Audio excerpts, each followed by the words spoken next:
This story that seemed impossible actually happened to me. I was so shocked when it happened. Let me tell you about it.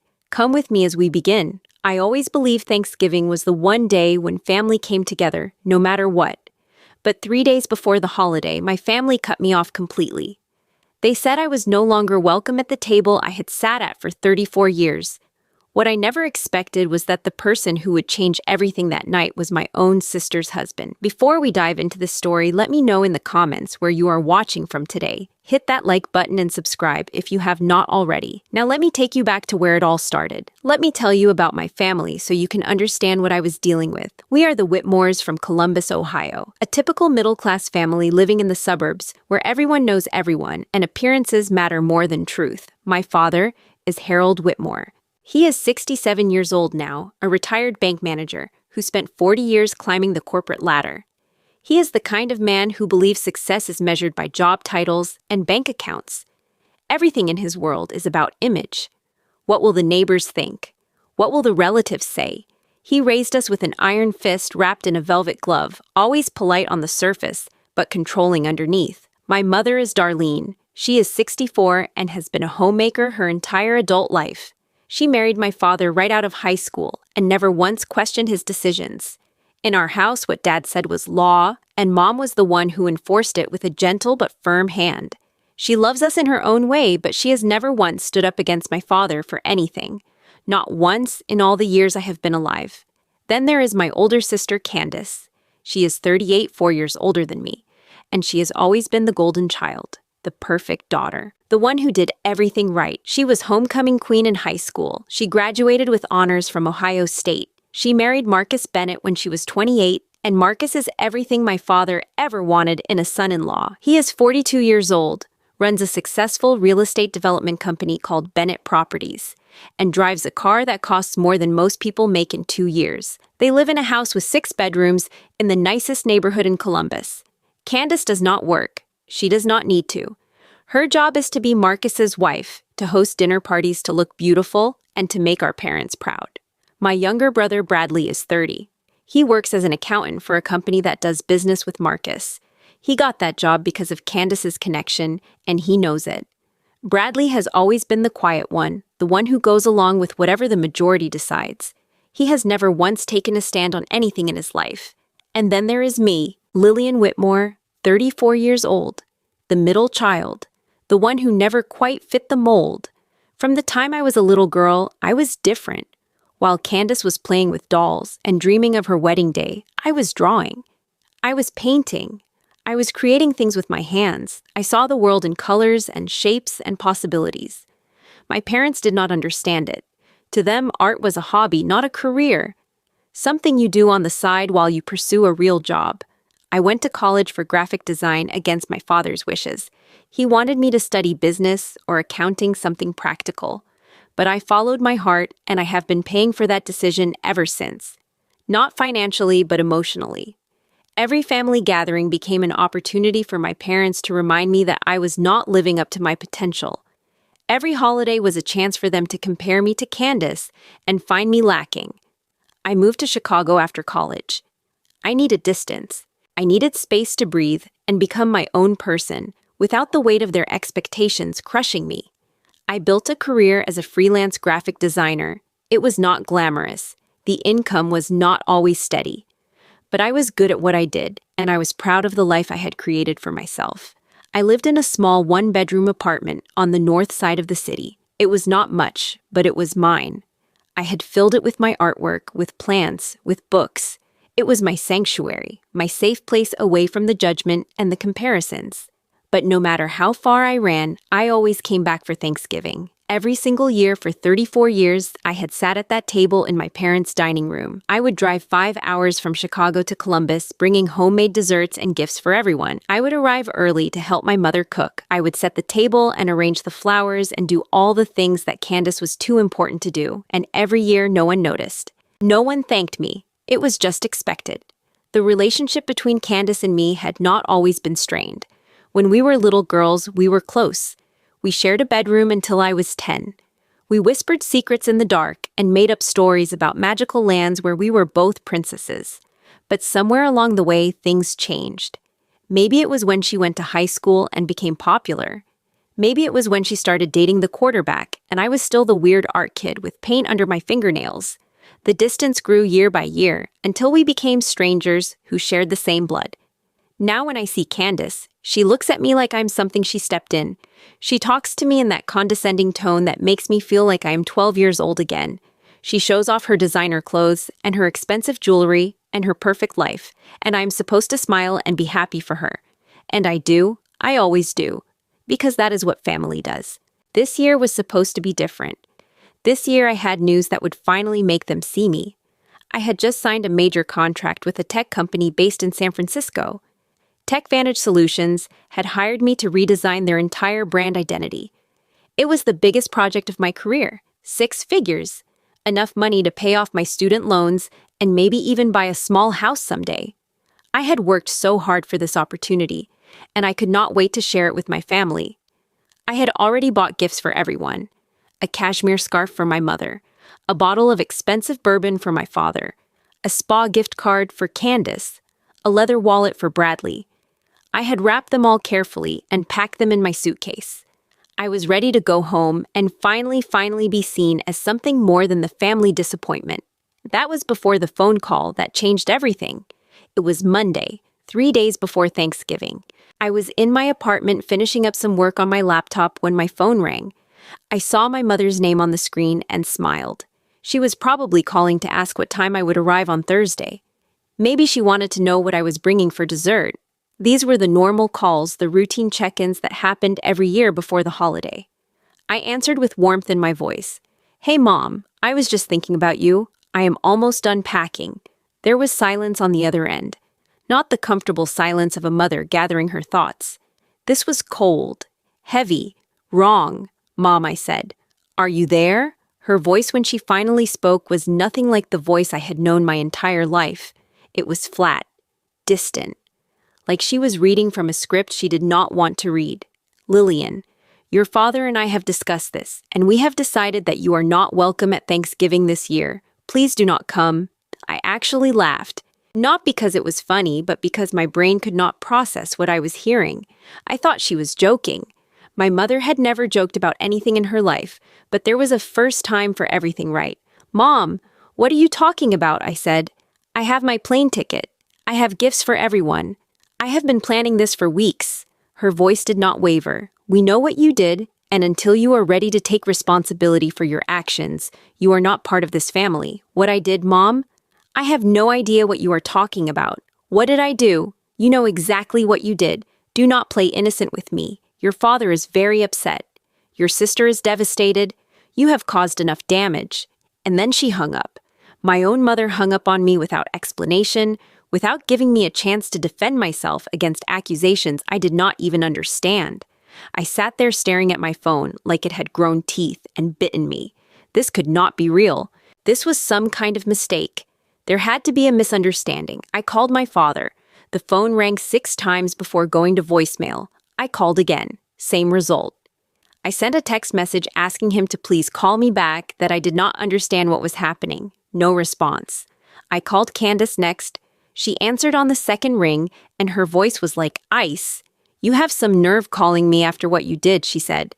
"Candace, I do not know what anyone is talking about. Please just tell me what I supposedly did." She laughed, but there was no humor in it. "Oh, that is rich. Playing dumb. Classic Lillian. You have always been jealous of me, but I never thought you would stoop this low. Jealous of you. What are you talking about? What did I do?" Her voice rose to a near scream. "You tried to sabotage Marcus's business deal. You called his partners and said horrible things about him. You tried to ruin everything he has worked for just because you cannot stand to see me happy." I was so confused that I could barely form words. "Candace, I have never called anyone about Marcus's business. I do not even know who his partners are.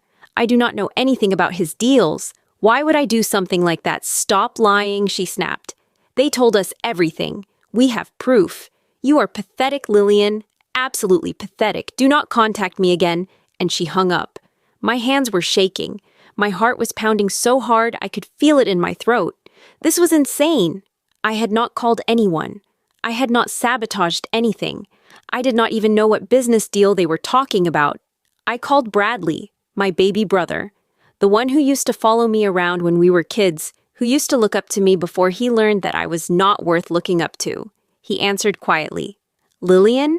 Bradley, please, I said. I am begging you. Tell me what is going on. Everyone is accusing me of something I did not do. He sighed. Look, I do not want to get in the middle of this. But what you did to Marcus was really messed up. Dad is furious. Mom has been crying all day. Maybe just give everyone some space. But I did not do anything. Whatever they think I did, it is a lie. Someone is lying. I do not know Lillian. All I know is that this year it is probably better if you just stay in Chicago. Let things cool down. And he hung up too. I stood in the middle of my apartment surrounded by the gifts I had wrapped for people who now wanted nothing to do with me. Tears streamed down my face, and I could not stop them. I had been accused, tried, and convicted without ever being told what crime I had committed. Later that night, I received a long text message from Candace. It was filled with accusations and anger. She said I had called TechVantage Marcus's potential business partner and told them terrible things about him. She said I had tried to destroy a deal worth millions of dollars. She said she had proof, though. She did not share what that proof was. She said I was no longer her sister. I read that message over and over, trying to make sense of it. TechVantage. That was the company I had just signed a contract with. But I worked with the marketing department. I did design work. I had never spoken to anyone about Marcus or real estate or business deals. The whole thing made no sense. I sent back a message explaining that I had nothing to do with any of this, that I worked with the marketing team and had never spoken to anyone else at the company, that I did not even know TechVantage was connected to Marcus in any way. She never responded. I checked my phone every few minutes for hours, hoping someone would reach out, hoping someone would give me a chance to explain, but my messages went unanswered. My calls went to voicemail. At some point in the middle of the night, I realized I had been removed from the family group chat, the one where we had been sharing holiday plans for weeks, the one where just yesterday I had sent a picture of the pie I was planning to bake. I was simply gone, erased, like I had never existed. I lay in bed that night and cried until I had no tears left. I had spent my whole life trying to earn my family's love and approval. I had accepted being the lesser daughter, the disappointment, the one who was never quite good enough. But I had never imagined they would throw me away entirely, that they would cut me off without even letting me defend myself. And the worst part was that I still did not know why. I did not sleep that night. How could I? My mind raced with questions that had no answers. By the time the sun came up on Tuesday morning, I had made a decision. I was not going to accept this. I was not going to let my family condemn me for something I did not do. If they would not tell me the truth, I would find it myself. I sat down at my laptop with a cup of coffee that had gone cold hours ago. I started searching for information about Marcus Bennett and his company Bennett Properties. I had never paid much attention to what Marcus did. Real estate development was not exactly my area of interest, but now I needed to understand everything. What I found was interesting. Bennett Properties was in the middle of negotiating a major deal. They were partnering with a large tech company to build a mixed-use development, office space, retail, residential units. It was going to be worth tens of millions of dollars when completed. The articles I found described it as the biggest project in Marcus's career, and the tech company they were partnering with was TechVantage Solutions. My heart stopped. TechVantage, the same company I had just signed a contract with, the same company that was supposedly the source of all these accusations. But how I worked with the marketing department. I was redesigning their logo and brand materials. I had never met anyone from the real estate division. I had never even set foot in their corporate offices. All my work was done remotely. This had to be a coincidence. Or maybe not a coincidence, but a misunderstanding. Maybe someone at TechVantage had confused me with someone else. Maybe there was another Lillian who had caused problems. There had to be a logical explanation. I pulled up my emails and found the contact information for Amanda Torres, the marketing director I had been working with. She was my main point of contact at TechVantage, the person who had hired me for the branding project. I called her. Lillian, she said when she answered. Good to hear from you. Is everything okay with the project? Yes, the project is fine, I said. But I need to ask you something. It is going to sound strange, but please bear with me. Of course. What is it? Has anyone from your company said anything about me? Any complaints or issues? Amanda paused. About you? No, not that I know of. No, you have been doing great work. Everyone on my team is really happy with what you have delivered so far. I took a deep breath. What about anyone outside your department? Anyone from, say, the real estate or development side of the company? There was silence on the line. Then Amanda said something that made my blood run cold. That is strange that you mention it. About a week ago, we got a call from someone asking about you, a woman. She said she was related to one of our employees and wanted to know about our business relationship with you. But we could not verify who she was, so we did not share any information. Company policy. My stomach dropped. A woman. Related to one of your employees. What was her name? She said her name was Candace. I nearly dropped the phone. Candace had called TechVantage. My sister had actively reached out to my client, the company I had worked so hard to land, and tried to get information about me. But why? And what had she said that had caused all of this, Amanda? I said, my voice shaking. Did she speak to anyone else at the company? Anyone in the real estate department? I am not sure, Amanda admitted. I just heard about it because my assistant mentioned it to me. She said the woman got kind of upset when we would not answer her questions. You might want to check with the corporate office if you are concerned. After I hung up with Amanda, I sat staring at the wall. The pieces were starting to come together, but the picture they formed made no sense. Candace had called TechVantage. She had asked about me. And somehow whatever had happened during that call had been twisted into an accusation that I had sabotaged Marcus's business deal. But I still did not have the full story. I still did not know what Candace had said or done that had led to this nightmare. I spent the rest of the day digging. I searched online for any news about the TechVantage and Bennett Properties deal. I found an article from a business journal that mentioned the partnership was experiencing some delays due to internal restructuring at TechVantage. Nothing about sabotage. Nothing about anyone named Lillian. The deal was not falling apart because of me.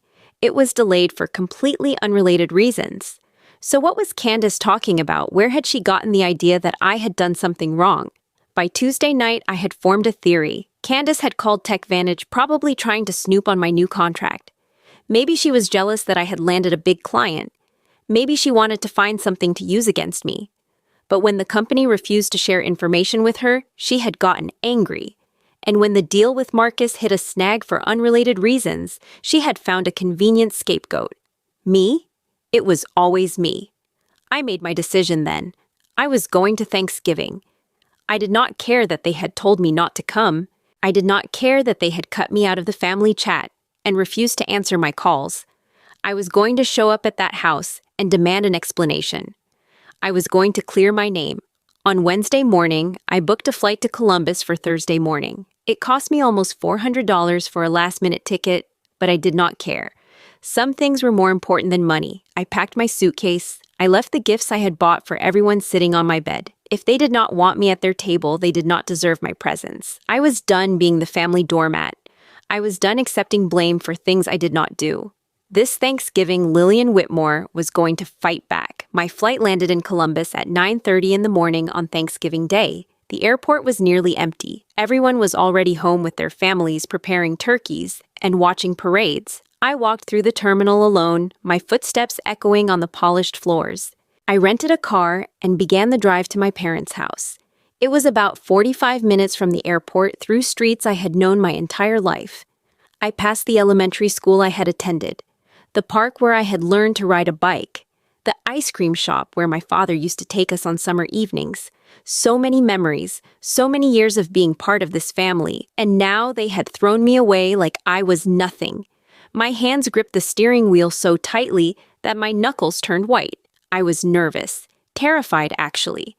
But I was also angry, a deep burning anger that had been building for 3 days. 3 days of being ignored, 3 days of being accused without evidence, 3 days of crying and questioning everything I knew about the people I loved.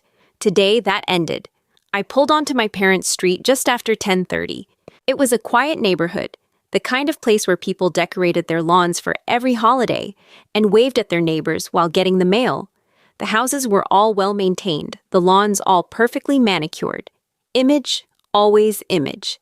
My parents' house looked exactly as it always did at Thanksgiving. There were decorations on the front porch, a wreath on the door with autumn leaves and miniature pumpkins. Through the front window, I could see the dining room table already set with the good china. I parked on the street, not in the driveway. I did not want to block anyone in. More importantly, I wanted a quick escape route if things went badly. I sat in the car for a few minutes, gathering my courage. I could turn around right now. I could drive back to the airport and fly home and pretend none of this had happened. I could accept my exile and build a new life without my family, but that was not who I was. I had spent 34 years running from confrontation. I had spent 34 years accepting whatever scraps of love and approval my family chose to throw my way. No more. I got out of the car and walked up the path to the front door. My heart was pounding so hard I could barely breathe. I rang the doorbell. The door opened. My mother stood there in her Thanksgiving apron, the one with the turkeys and the pilgrims that she had worn every year for as long as I could remember. When she saw me, her face went pale. "Lillian," she whispered, "what are you doing here? I need to talk to everyone," I said. "I need to know what is happening. I told you not to come." My mother's voice was trembling. "Your father is going to be so upset." "Then let him be upset." I pushed past her into the foyer. "I am not leaving until someone tells me the truth." The commotion brought everyone into the hallway. My father appeared first, his face turning red the moment he saw me. Behind him was Bradley, looking uncomfortable. And then Candace emerged from the living room, dressed in designer clothes and dripping with diamonds. But my eyes were drawn to the man standing behind her, Marcus. He was watching me with an expression I could not read. Curiosity, maybe, or something else. "What the hell are you doing here?" My father's voice was like thunder. "I told your mother to tell you not to come. You told her to tell me," I said. "You did not even have the decency to say it to my face." "We have nothing to say to you," Candace spat. "You tried to destroy my husband's business. You tried to ruin our lives. I did nothing of the kind." I stepped closer to her, refusing to back down. "I have no idea what you think I did, but you are wrong. You are all wrong. We have proof," my father said. "Candace told us everything. You called Marcus's partners and said terrible things about him." "I have never called anyone," I said. "I do not even know who Marcus's partners are. I did not know he was doing business with TechVantage until 3 days ago." Candace laughed coldly. "Sure. You expect us to believe that you just happened to sign a contract with the same company that is partnering with Marcus?" "Yes, because I work in marketing. I design logos and brand materials. I have nothing to do with real estate deals. I have never spoken to anyone outside the marketing department." The room fell silent. My parents exchanged glances. Bradley stared at the floor. Candace opened her mouth to say something, but before she could, Marcus stepped forward. "Wait," he said. "Let me ask some questions." Everyone turned to look at him. Marcus was not the type to get involved in family drama. He usually stayed in the background, checking his phone and counting the minutes until he could leave. But now he was looking at me with something that almost resembled interest. "Lillian," he said, "tell me exactly what work you do for TechVantage." I took a breath. I was hired by their marketing department to redesign their brand identity. New logo, new visual guidelines, new marketing materials. I work remotely. I have never been to their offices. I communicate primarily with Amanda Torres, the marketing director. Marcus nodded slowly. "And you never spoke to anyone in their business development division? Anyone named Richard Hayes?" "I do not know who that is," I said honestly. "I have never heard that name before." Marcus turned to Candace. His expression had changed. The neutrality was gone, replaced by something sharper. "Candace," he said quietly, "how did you know Lillian was working with TechVantage?" Candace's face flickered. Just a moment of uncertainty before she recovered. I heard about it somewhere. Social media, maybe." "Did you call TechVantage?" Marcus asked. "What? No. Why would I do that?" "Because I just got off the phone with Richard Hayes this morning to wish him a happy Thanksgiving, and he mentioned something interesting. He said a woman named Candace called their office last week claiming to be related to one of their employees. She was asking questions about their business dealings and got upset when they would not share information with her." The color drained from Candace's face. "Richard told me he did not think much of it at the time," Marcus continued. "But he said it was strange. The woman sounded almost threatening before she hung up. Every eye in the room was now on Candace." My mother's hand flew to her mouth. My father looked like he had been slapped. "Candace," I said slowly, "did you call my client? I was just trying to—" She was stammering now. "I wanted to know what kind of deal you had. I thought maybe you were getting special treatment because of Marcus. I thought you were using his name." Using his name, I almost laughed at the absurdity. I did not even know he was connected to TechVantage until you accused me of sabotaging his deal, a deal I knew nothing about. Marcus pulled out his phone. I am calling Richard right now. We are going to sort this out. He stepped away from the group and made the call. The rest of us stood in uncomfortable silence. Candace was shaking. My mother was crying softly. My father looked like he wanted to disappear into the floor. A few minutes later, Marcus came back. His face was grim. I spoke to Richard, he said. The delays in our deal have nothing to do with Lillian. They are because of internal restructuring at TechVantage. Their legal department is reviewing all partnership agreements, and everything has been put on hold temporarily. It has been like this for weeks. He turned to Candace. But Richard did mention that after that phone call from you, he was concerned. He said you were asking invasive questions and seemed upset when you did not get the answers you wanted. He actually considered pulling out of the deal because he thought there might be family drama that could affect the business relationship. Candace started crying. I did not mean to. I wanted to know. You wanted to know what Marcus's voice was cold now. Why my business deals were any of your concern. Why you felt the need to call my partners and interrogate them. He shook his head in disbelief. And when you realized you might have caused a problem, you blamed your sister. You told your parents she was the one who made the call. You had this whole family ready to cut her off based on a lie. The room was silent except for Candace's sobs. I stood there watching my sister fall apart, and I did not feel victorious. I just felt tired, so incredibly tired. But I was not done yet.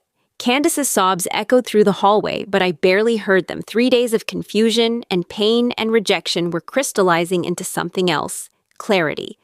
And with clarity came the need to finally speak the truth I had been holding inside for years. Marcus was demanding answers from Candace. Why did you really call TechVantage? What were you trying to accomplish? Through her tears, Candace started talking. The story came out in fragments between gasps and sobs, but the truth was ugly. She had seen my social media post about the new contract. She had recognized the TechVantage name and realized it was the same company partnering with Marcus. And something inside her had snapped. I wanted to know how you got that contract, she said, looking at me with red-rimmed eyes. I thought maybe you were using Marcus's name to get business. I thought you were riding on our coattails like you always do, like I always do. I could not believe what I was hearing, Candace. I have never asked you or Marcus for anything, not once in my entire career, but you always benefit from being our sister, she shot back.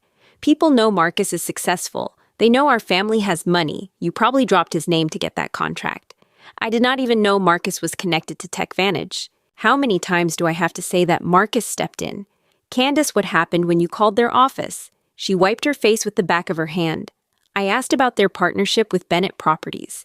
I wanted to know if Lillian's contract was connected to our deal somehow, but they would not tell me anything.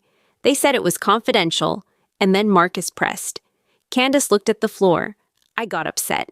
I said something about how they should be more careful about who they do business with, that there were people in their company who could not be trusted.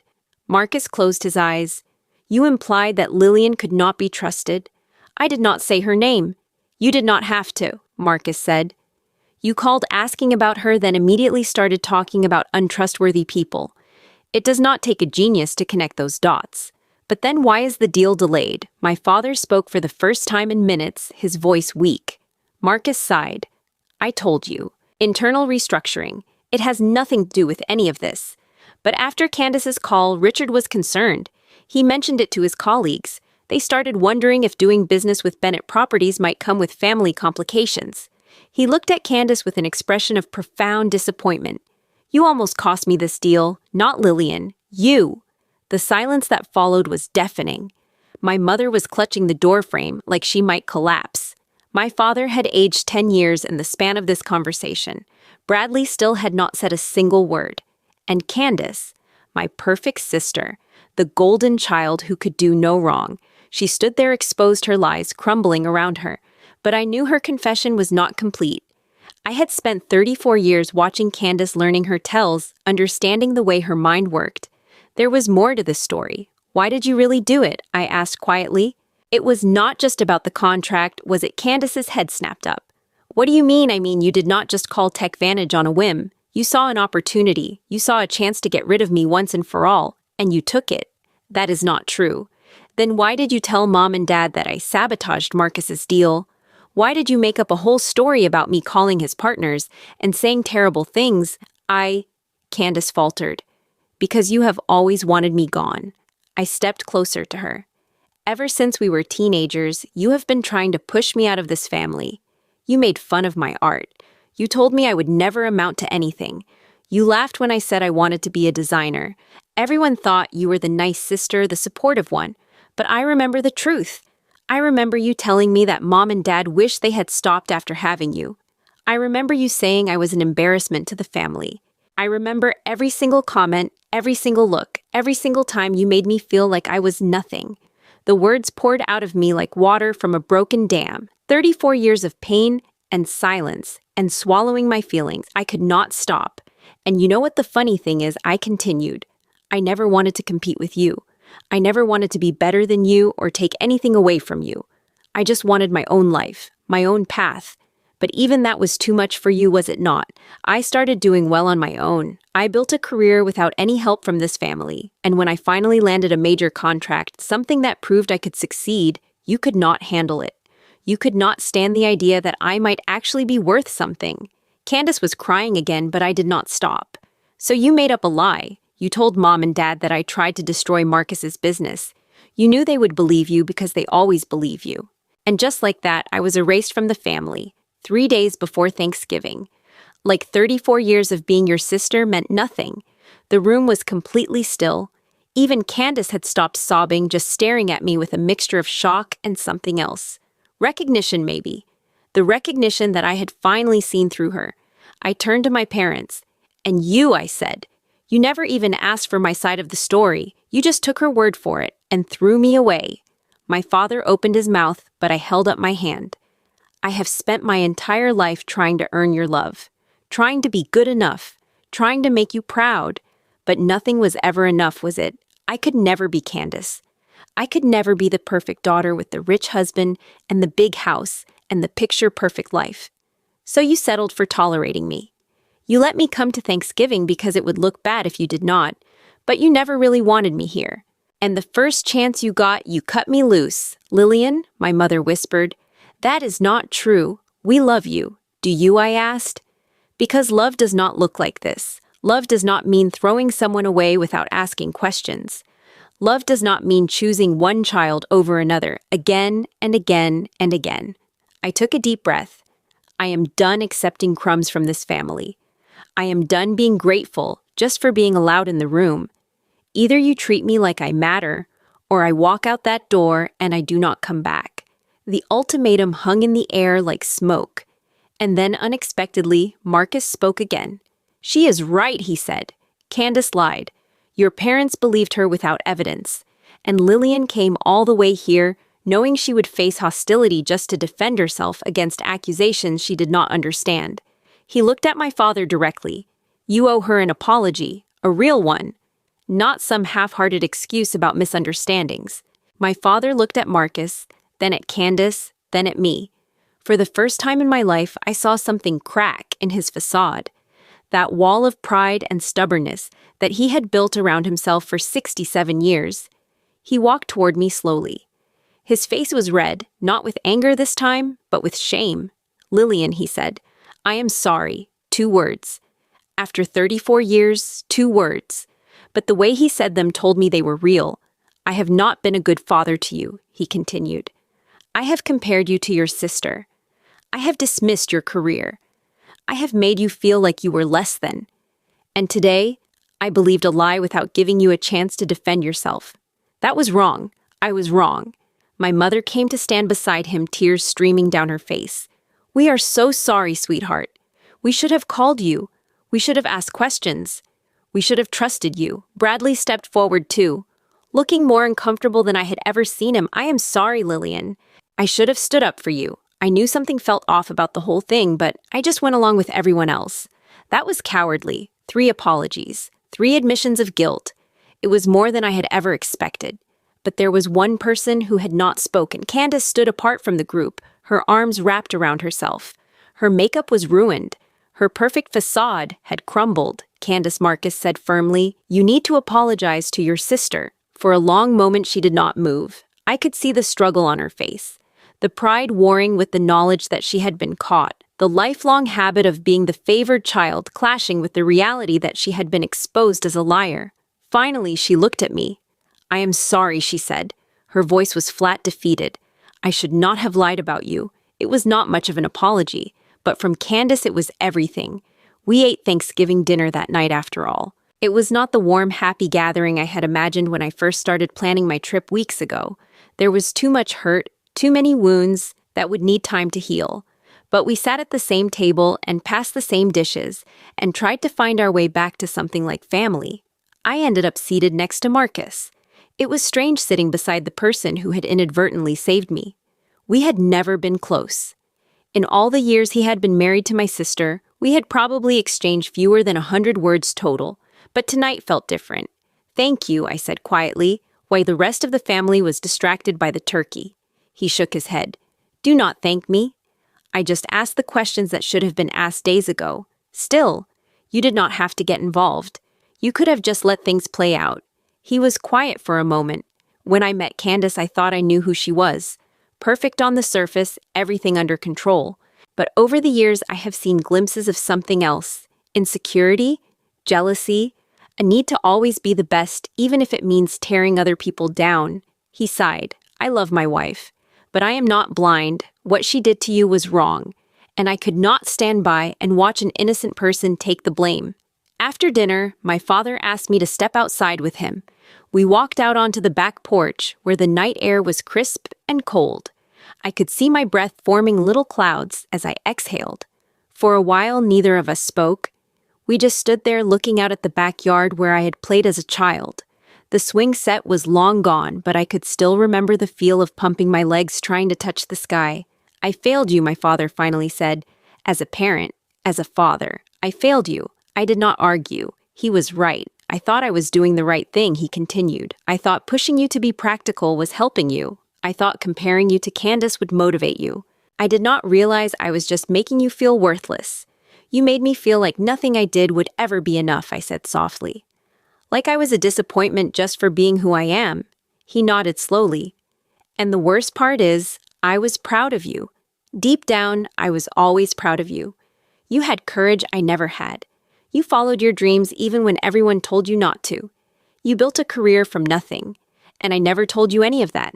"Why not?" I asked. Why was it so hard to just say you were proud of me? Because I was scared, he admitted. Scared that if I encouraged you, you would get hurt. Scared that the world would crush your dreams and there would be nothing I could do to protect you. So instead of supporting you, I tried to steer you towards something safer. Something I understood. He turned to look at me directly, but that was my fear, not yours.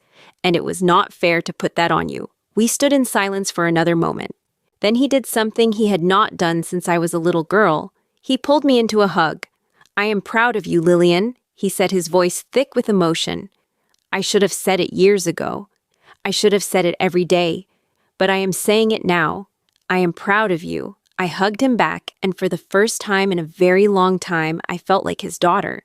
Later that night, I had a conversation with my mother, too. She apologized again, more deeply this time. She admitted that she had always let my father take the lead even when she knew he was being unfair to me. She promised to work on finding her own voice. Even Bradley and I talked. He confessed that he had always felt caught in the middle, too intimidated by our father to speak up. He said he wanted to have a real relationship with me going forward, not just holiday small talk. And Candace. We did not have a long conversation that night. The wound was too fresh, but before I left, she came to me and said something that surprised me. "I have always been jealous of you," she admitted. "You have something I do not. You know who you are. You do not need anyone's approval to feel good about yourself. I have never had that." It was not an excuse for what she did, but it was an explanation. And it was the most honest thing she had ever said to me. I flew back to Chicago 2 days later. The holiday weekend was over, and I had work waiting for me. But I did not leave Columbus as the same person who had arrived. The first few weeks back home were strange. I was processing everything that had happened. The accusations, the confrontation, the apologies, the things that had been said, and the wounds that were starting to heal. I threw myself into my work. The TechVantage project was going well, and I had other clients reaching out after seeing my portfolio. My career was finally taking off in the way I had always dreamed. But more than that, something inside me had shifted. For years, I had defined my worth by how my family saw me. I had measured my success against their approval, their recognition, their love. And I had always come up short. Now I understood that their approval was never mine to earn. It was theirs to give or withhold. And I could not build my life around waiting for something that might never come. Instead, I started focusing on what I could control: my work, my relationships, my own opinion of myself. I reconnected with old friends I had neglected. I started exercising regularly.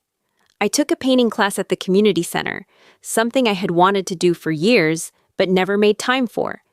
I filled my life with things that brought me joy regardless of whether anyone else approved.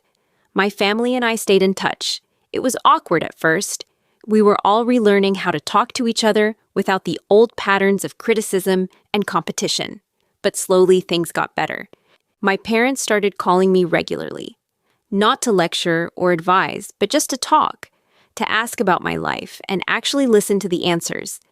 My father sent me an email one day with a link to an article about graphic design trends. He said he was trying to understand my world. Bradley and I developed something that almost felt like friendship. He visited me in Chicago a few months after Thanksgiving, and we spent the weekend exploring the city together. He admitted that he was thinking about leaving his accounting job to pursue something he actually cared about. I encouraged him to take the risk.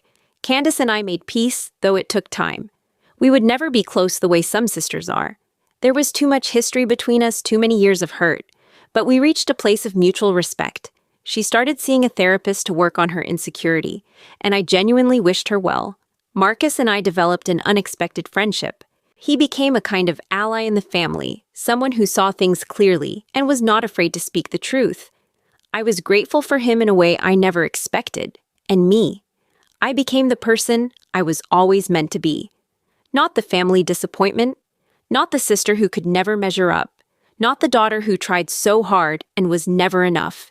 Just Lillian, a woman who knew her worth, a woman who did not need anyone's permission to live her life, a woman who had finally found peace. That Thanksgiving was the most painful holiday of my life, but it was also the most important. It forced me to confront truths I had been avoiding for years. It made me stand up for myself when it would have been easier to give up. And it showed me that sometimes the things that break us are the same things that set us free. If you are watching this and you have ever felt like the outsider in your own family, I want you to know something. Their opinion of you is not your truth. Their approval is not your worth. You get to decide who you are. You get to choose your own path. And sometimes the people who were supposed to love you the most are the ones who need to learn how to love you properly. Now I want to hear from you. Have you ever been blamed for something you did not do? Have you ever had to stand up for yourself against people who were supposed to be on your side? Leave a comment below and share your story. You are not alone. If this story touched you, please hit that like button. It really helps the channel grow. And if you are not subscribed yet, what are you waiting for? Click subscribe and turn on notifications so you never miss a story. Share this video with someone who needs to hear it. Someone who is struggling with family drama or feeling like they do not belong. Sometimes knowing that other people have gone through the same thing makes all the difference. Thank you so much for watching and for being part of this community. Your support means the world to me. I hope this Thanksgiving, wherever you are surrounded by people who truly see you and love you for exactly who you are. Take care of yourselves. And remember, the truth always finds a way to come out. Sometimes you just have to be brave enough to fight for it. Until next time.